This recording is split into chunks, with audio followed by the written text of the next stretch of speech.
ചിലപ്പോഴൊക്കെ നമ്മളിങ്ങനെ പറയാറില്ലേ, I eat, I read, I play എന്നൊക്കെ. അതേപോലെ തന്നെ I M eating, I M reading, I M playing എന്നും നമ്മൾ പറയാറുണ്ട്. അപ്പൊ എപ്പോഴാണ് ഈ വേർബിന്റെ കൂടെ ING ചേർത്ത് ഉപയോഗിക്കേണ്ടത് എന്നാണ് നമ്മൾ മനസ്സിലാക്കാൻ പോകുന്നത്. അപ്പൊ ഞാൻ പറഞ്ഞു ഈ ലെസൺ ബിഗിനേഴ്സിന് വേണ്ടിയിട്ടുള്ളതാണെന്ന്. പക്ഷെ സത്യത്തിൽ നമ്മളിൽ പലർക്കും ഇങ്ങനെ ഒരു സംശയം തോന്നാറുണ്ടല്ലേ. അപ്പൊ ഈ വീഡിയോ അവസാനം വരെ കാണൂ. ഇങ്ങനെ ഒരു ഡൗട്ട് നിങ്ങൾക്ക് ഉണ്ടെങ്കിൽ അത് ഇന്നത്തോടെ ക്ലിയർ ആവും. അപ്പൊ ആദ്യം നമുക്ക് എപ്പോഴാണ് ഈ വേർബിന്റെ കൂടെ ING ചേർത്ത് ഉപയോഗിക്കുന്നതെന്ന് നോക്കാം. നിങ്ങൾ എന്നോട് ഇങ്ങനെ ഒരു ചോദ്യം ചോദിക്കാമെന്നിരിക്കട്ടെ, നിങ്ങൾ ഇപ്പോ എന്ത് ചെയ്യുകയാണ്?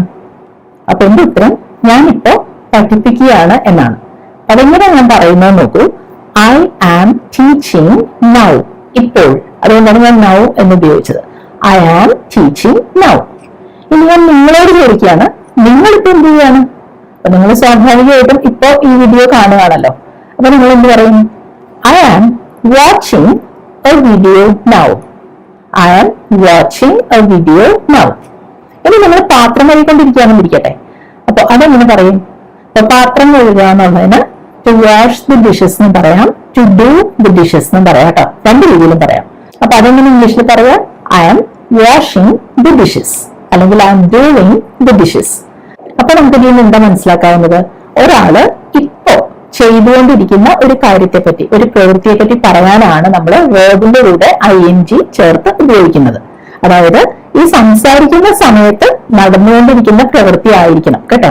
അങ്ങനെയാണെങ്കിൽ ഞാൻ എന്നെ പറ്റി തന്നെ പറയുമ്പോൾ I M reading, I M playing, I M walking എന്നൊക്കെ പറയും. ഇനി നമുക്ക് വേറൊരാളെ പറ്റി എങ്ങനെയാ പറയുന്നത് നോക്കാം. അപ്പൊ പറയേണ്ടത് ഇതാണ്, അവൾ അവളുടെ മുറി വൃത്തിയാക്കുകയാണ്.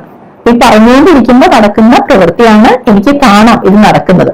അപ്പൊ ഞാൻ പറയുന്നത് she is cleaning her room. അവിടെ ഞാൻ ഹെർ എന്ന് പറഞ്ഞത് കണ്ടോ? അവളുടെ മുറി എന്ന് പറയാനാണ് ഹെർ റൂം എന്ന് പറഞ്ഞത് കേട്ടോ. അപ്പൊ ഷീ വന്നപ്പോ എന്താ പറഞ്ഞത്? She is cleaning her room. ഇനി നമുക്ക് അയാളെ പറ്റി പറയാം. അപ്പൊ അയാളുടെ വസ്ത്രങ്ങൾ ഇസ്തിരി ഇടുകയാണ്. അതെങ്ങനെ പറയും? ഇസ്തിരി ഇടുക എന്നുള്ളതിന് ടു അയൺ എന്നാണ് പറയുക, ടു അയൺ ദ ക്ലോത്ത്സ്. അപ്പൊ സെന്റൻസ് എങ്ങനെ വരും? ഹി ഈസ് അയണിങ് ഹിസ് ക്ലോത്ത്സ്. അയാളുടെ വസ്ത്രങ്ങളല്ലേ, അപ്പൊ ഹിസ് ക്ലോത്ത്സ്. ഹി ഈസ് അയണിങ് ഹിസ് ക്ലോത്ത്സ്. ഇനി അടുത്തത്, സ്മിത അവളുടെ കുഞ്ഞിനെ കുളിപ്പിക്കുകയാണ്. അപ്പൊ എന്ത് പറയും? കുളിപ്പിക്കുക എന്നുള്ളത് ടു ബേത്ത് എന്ന് പറയാം. അപ്പൊ സെന്റൻസ് എങ്ങനെ വരും?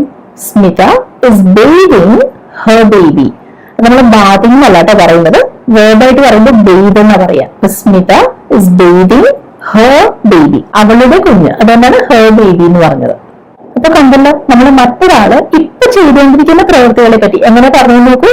She is cleaning, he is അയണിങ്, സ്മിത ഇസ് ബേത്തിങ്. അപ്പൊ ഇസ് കഴിഞ്ഞിട്ട് വേർബിന്റെ കൂടെ ING ചേർത്തു. ഇനി നമുക്ക് കുറച്ചധികം പേരെ പറ്റി പറഞ്ഞു നോക്കാം.